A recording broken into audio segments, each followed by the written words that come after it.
نن د 400 په هسپتال کې نرسانو احتجاج کړی او ویل چې د تنګي تحصیل هسپتال مس ډاکټر او ډیچو په لا قانوني توګه یو میل نرس بدل کړی دی او دوی پر هغه کار کولو کم چې د دوی په پرایزو کې ناراضي خو ډیچو وایي چې بدل کړی شوی تن خپل افسر ته کنزل وینا کړی دا او دا نشي کېدی چې هغه د په هغه هسپتال کې وساتل شي ځکه چې د نقصان خطر وي د نرسانو یو مشر وایي چې ام اس ډاکټر واسع الله د دوی په یو میل نرس د خپل وضع کړی شو پرایزونه زیات کار کول غوښتل د سروستو چې هغه ورته انکار وکړو او بدل یې کړو زمونږ یو میل نرس دی اسد نومې دی په ټي ایچ کیو تنګي هسپتال کې ډیوټي باندې دی چې داغه ایلیګل ټرانسفر شوی دی هغه ټرانسفر داسې شوی دی سر چې هغه د جاب ډسکرپشن کې داغه په بلډ ټیکینګ کې ډیوټي نشته دی هغه چې دی نو هغه له ډیوټي لګولې و هغه د نرس کار نه دی هغه کې ایلیګل ټرانسفر داغه ام اس کم دی نو داغه کړی دی هغه کې بیا زمونږ مشران کې نسل زمونږ ام اس سره او ډیچو صاحب سره خبره او شو په اپ ډیټ باندې زمونږ خبره او شو هغه چې زبر دا ریلیونګ لیټر واپس والم دی به یو د درې ورځې چټو کې دی بلار شي افیس کې بکین خپل ډیوټي به سرانجام کی الته خپل ډیوټي جاری ساتي هغه باوجود چې کم دی په 9 ډیټ باندې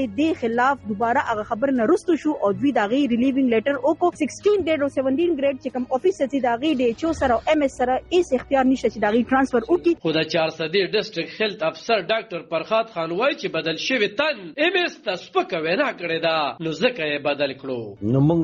بیا ډي جی ته دغه دلته د دې د مشران را ناغي ما سره خبر او کړل ما خو بیا راغځه نه مې دغه کو ډرامې کو خو